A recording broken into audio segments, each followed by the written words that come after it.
यह कहानी एक गरीब किसान की बेटी की है जिसकी मेहनत, लगन, कर्मनिष्ठा और आत्मविश्वास ने उसके सपने पूरे कर दिए।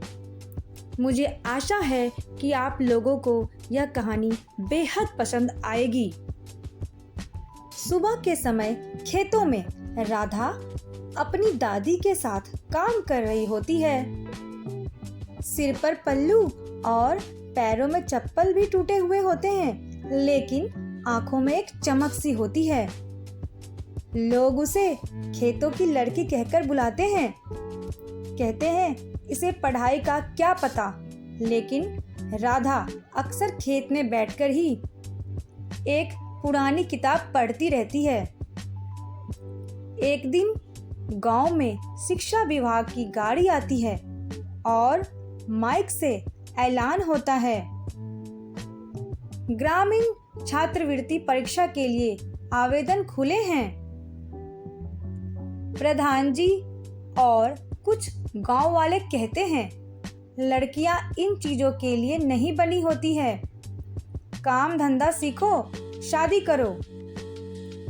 राधा की आंखों में आंसू भर जाते हैं, लेकिन दादी उसे समझाती है।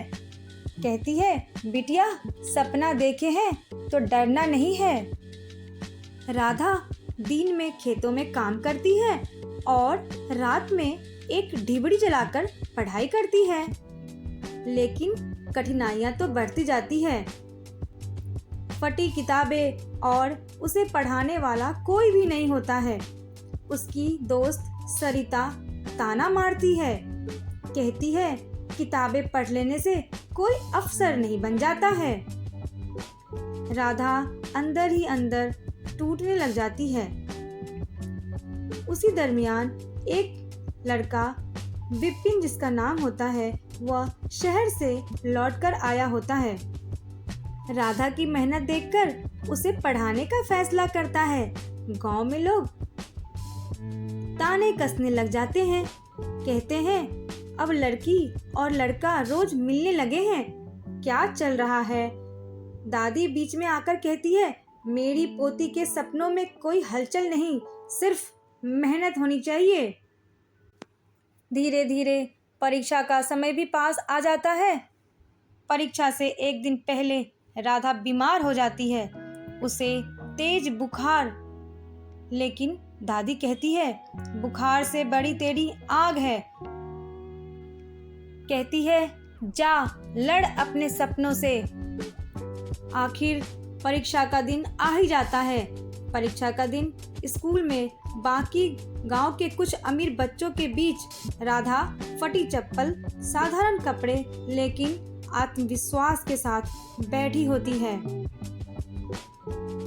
परीक्षा काफी कठिन होती है, लेकिन राधा ने जो सीखा था खुद से, अनुभव से, वह हर सवाल को आत्मा से हल करती रही। रिजल्ट वाले दिन पूरा गांव एक जगह इकट्ठा हो गया। प्रधान जी नाम पढ़ते हैं और चौंक जाते हैं। राधा वर्मा टॉप 3 में चयनित होती है। लोग चौंकते हैं। सरिता रोने लग जाती है और गले लगाती है। कहती है, राधा मुझे माफ कर दे। राधा तू सच्ची की हीरो है। वो शहर से आया हुआ लड़का जिसका नाम विपिन होता है, वह मुस्कुरा रहा होता है और दादी भी खुशी के मारे रो पड़ती है। गांव में पहली बार किसी लड़की ने सरकारी छात्रवृत्ति जीती होती है। शहर जाने से पहले राधा मंदिर में जाकर दर्शन करना चाहती है।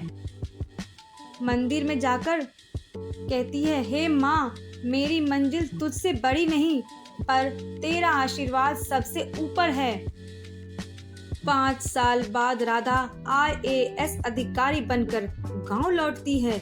गाड़ी से उतरती है, वही मिट्टी, वही तालाब, वही लोग, लेकिन अब सबकी नजर में इज्जत है।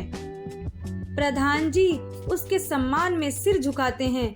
राधा स्कूल में बच्चियों को संबोधित करती है। संबोधित करते हुए कहती है, मंजिल सिर्फ शहरों में नहीं, सपने मिट्टी में भी उगते हैं, बस जरूरत है तो भरोसे और मेहनत की। दादी मुस्कुराती है। विपिन उसे आशीर्वाद देते हैं और गांव के लोग तालियां बजाते हैं। सभी लोग कहते हैं हमारी राधा लौट आई है।